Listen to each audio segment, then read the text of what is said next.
Hello everyone. आज इस video में मैं लेकर के आई हूँ हेरिडिटी चैप्टर से related most repeated MCQs 20 MCQs जो कि ज़्यादातर आप पूछे जाते हैं। चलिए स्टार्ट करते हैं। इस चैप्टर से रिलेटेड इम्पॉर्टेंट टर्म्स क्या हैं जिसको कि आपको ज़रूर रिवाइज करना है और बार बार रिवाइज करके बेसिकली ध्यान में रखना है। तो उसमें आपको है monohybrid cross, dihybrid cross, sex determination और मेंडल्स लॉ। ठीक है, ये चार बातों को आप एसर्शन रीजनिंग के भी बेसिस पे, केस बेसिस बेस्ड क्वेश्चंस के भी बेसिस पे इसको बार बार थोड़ा सा ध्यान में रख लेना है। मुख्यतः यही टॉपिक्स हैं। चलिए स्टार्ट करते हैं हम लोग अपने पहले मोस्ट रिपीटेड एमसीक्यू से। The transmission of trait from parent to offspring is called, क्या कहलाता है? हेरिडिटी। नेक्स्ट हम लोग आते हैं the basic unit of heredity. Heredity का बेसिक यूनिट क्या है? तो जीन। नेक्स्ट आते हैं हम लोग the alternative form of a gene are called. Alternative form मतलब कि एक ही जीन का अलग अलग रूप क्या कहलाता है? Alleles. Next Mendel conduct his experiment on, bar bar chapters पे बात होती है, पी प्लांट। नेक्स्ट हम लोग आते हैं a dominant trait is one that, जो कि अपने को हेट्रोजाइगस फॉर्म में भी अपने को शो कर सके, वो डोमिनेंट होता है। जैसे कैपिटल टी और स्मॉल टी जब साथ में होते हैं तो कैपिटल टी अपने कैरेक्टर को शो करता है, ठीक है ना, तो वो क्या कहलाता है? Heterozygous condition. तो डोमिनेंट ट्रेट जो है वो हेट्रोजाइगस कंडीशन में भी खुद को जो दिखलाता है वो डोमिनेंट होता है। नेक्स्ट हम लोग आते हैं in a monohybrid cross the phenotypic ratio of F2 generation. F2 generation का फिनोटिपिक रेशियो, फिनोटिपिक जो फिजिकली हम लोग देखते हैं, ठीक है, बाहर से जो दिखाई देता है, तो वो 3:1। रेशियो को बिल्कुल याद रखेंगे क्योंकि रेशियो पे बेस्ड ही क्वेश्चन इसमें मेनली पूछा जाता है और उसमें भी मोनोहाइब्रिड क्रॉस को और ज़्यादा, मतलब इंपॉर्टेंट तो ये 2-3 चीज़ें, लेकिन मोनोहाइब्रिड क्रॉस को तो एकदम रट जाएंगे, ठीक है ना। नेक्स्ट हम लोग आते हैं the phenotypic ratio in dihybrid cross. Dihybrid cross में क्या होता है? 9:3:1 जो कि हमारा ऑप्शन है सी। नेक्स्ट हम लोग आते हैं recessive trait is expressed when the individual.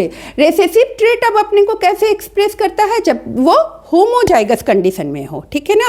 Dominant trait heterozygous में अपने को एक्सप्रेस करता है और रेसेसिव जो है होमोजाइगस, मतलब कि दोनों जब स्मॉल टी होगा तभी वो खुद को दिखला पाएगा। नेक्स्ट हम लोग आते हैं the gene responsible for a particular trait are located on, कहाँ पे लोकेटेड होते हैं? क्रोमोजोम पे। जीन कहाँ पे रहते हैं? क्रोमोजोम पे। नेक्स्ट हम लोग आते हैं अपने क्वेश्चन पे, if T represent capital T, if capital T represent tall plant and small t represent dwarf plant, then एक capital T and small T plant will be, तो वो कैसा होगा? टॉल होगा, क्योंकि डोमिनेंट कैरेक्टर खुद को शो करता है। इससे हमारा क्वेश्चन है which of the following is a sex linked disease. Answer आपका ऑप्शन सी है, हीमोफीलिया। नेक्स्ट हम लोग आते हैं the sex of a child in human is determined by the, किसके द्वारा सेक्स चाइल्ड का ये होता है? तो फादर। नेक्स्ट हम लोग आते हैं in humans the female has chromosome. Female में कौन सा क्रोमोजोम पाया जाता है? फीमेल में आपको XX पाया जाता है ना। नेक्स्ट हम लोग आते हैं which of the following shows inherited variation. Inherited variation कौन सा, क्या इनमें से कौन सा करता है? तो ब्लड ग्रुप है। The observable trait of an organism are called, जो दिखाई देता है तो वो फिनोटाइप कहलाता है, ठीक है, बी ऑप्शन हमारा आ गया। The genetic makeup of an organism, genotype. Next हम लोग आते हैं which law of Mendel explain separation of allele. Separation of allele, law of segregation. Segregation में हम लोग अलग होना जानते हैं। Next variations are important because they help in evolution. Variation के कारण ही कोई भी प्रजाति इवॉल्व्ड होती है, ठीक है ना। Next which blood group is known as the universal donor, जो सबको अपना ब्लड दे सकते हैं, ओ ब्लड ग्रुप वाले, ठीक है।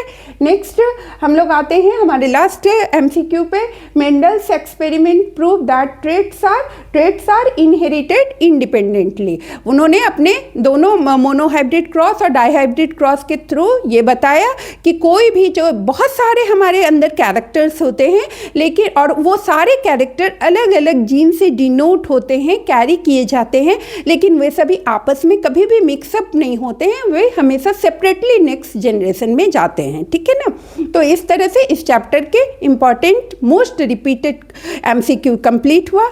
आती हूँ अगले वीडियो में अगले चैप्टर को लेके। धन्यवाद।